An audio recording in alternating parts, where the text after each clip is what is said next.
أنا دايما بستنى على قلبي ما أغلى، يا رب بلغنا طول ريحته طلت رمضان. السلام عليكم ورحمة الله وبركاته. وأني قريتك لك بسؤال هذا channel كان أحمد دارو قدني.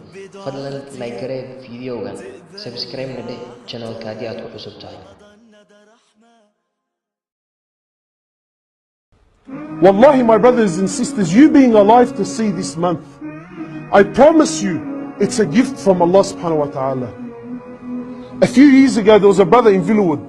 A few years ago, the night before Ramadan, I'm not telling you 2-3 nights or a week, the night before Ramadan, he had a car accident.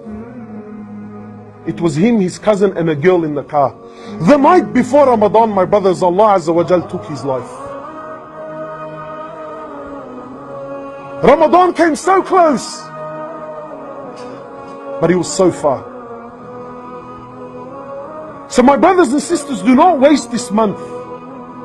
And I'm going to say something, so, you have to be selfish in this month. This month is about you.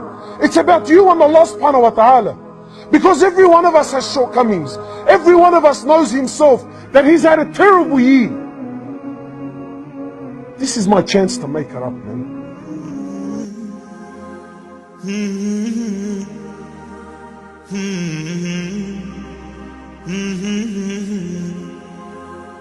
La la la la, la la la la, la la la la, la la la. طعم الدنيا اتغير، فرحة قلبي بتكبر